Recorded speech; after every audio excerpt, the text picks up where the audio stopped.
Bonsoir à tous, de retour sur la chaîne Foot News et sur la chaîne de la Prolongue avec moi Louis qui vais vous faire cette vidéo réaction sur le match qui opposait Lille au Paris Saint-Germain. Victoire 3-0 du Paris Saint-Germain.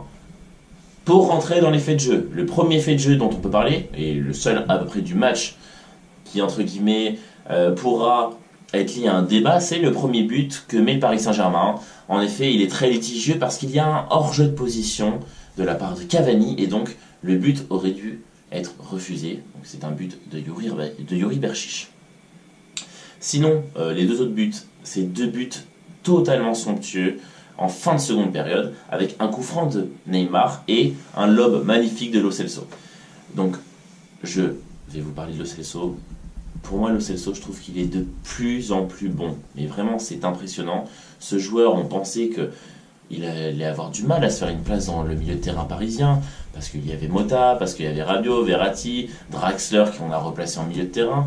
Tous ces joueurs qui sont de grands joueurs, qui ont été, pas de grands joueurs, mais même des joueurs qui ont de l'expérience, qui ont plus d'expérience en Europe que Lo Celso, qui ont plus d'expérience à l'international que Lo Celso. Et donc, qui forcément, du point de vue du coach, aurait pu avoir une place plus légitime dans ce milieu de terrain, mais de par les blessures, on pense à Thiago Motta, Draxler, je crois qu'il est blessé, Rabiot qui s'est blessé en début de match, Pastore qui a été un peu moins bon et qu'on faisait moins jouer, même l'arrivée de la Sanadiara n'a pas perturbé Lo Celso.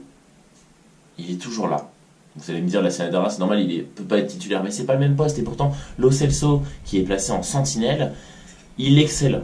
Il excelle. Je me rappelle, j'ai vu un match il y a 2 semaines de Lo Celso, je le trouvais pas très bon à ce poste-là, c'était contre Lyon. Je ne l'ai pas trouvé étincelant, et là ce soir, ça fait même 2 matchs que je le vois, il récupère la balle, il court, il n'hésite pas à faire des passes vers l'avant, à se projeter, et là en plus de ça, il marque un but sublime. Bref, Lo Celso, c'est sublime ce qu'il fait, c'est parfait.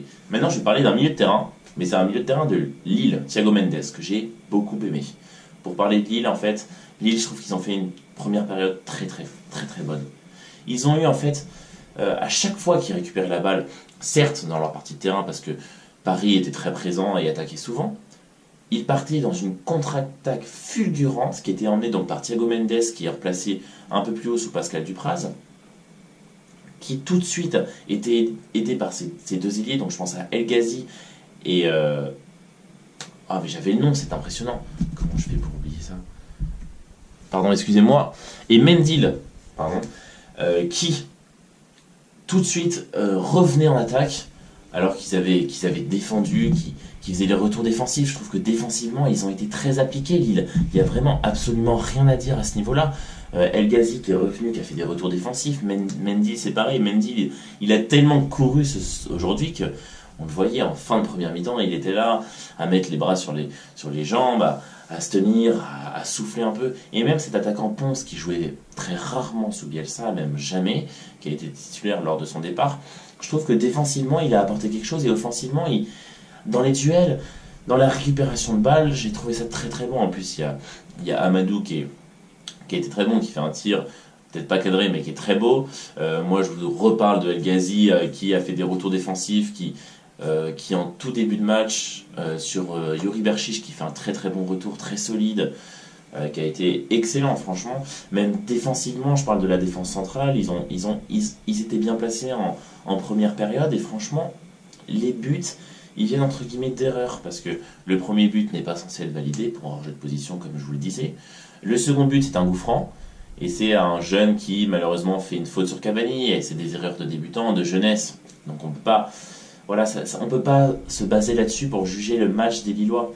Et le second but, est-ce que c'est une erreur de placement? Est-ce que c'est simplement un éclair de génie de Lo Celso? C'est peut-être un peu des deux, mais on ne peut pas juger là-dessus le match de Lille qui franchement est une équipe qui a montré beaucoup de choses et elle a beau être en danger, être à la 17e place du classement. Au vu du classement... Et au vu de ce qu'ils ont fait ce soir-là, on peut se dire que c'est une belle équipe qui mérite de continuer. Après, si évidemment on se base sur le score, on ne dirait pas la même chose, évidemment. Mais au vu du match qu'ils ont fait, moi j'ai beaucoup apprécié ce jeu-là. Et encore une fois, Paris, je vais saluer leur performance, c'était un match où ils ont fait tourner la balle. En première période, ils ont fait leur style de jeu, faire tourner la balle pour essouffler l'adversaire, ça a très bien marché pour marquer en toute fin de première période, ce qui met totalement un coup sur le moral. Di Maria un peu moins en vue que ces derniers temps, mais on va pas retourner dans les débats autres, il a quand même fait un bon match, mais un peu moins en vue.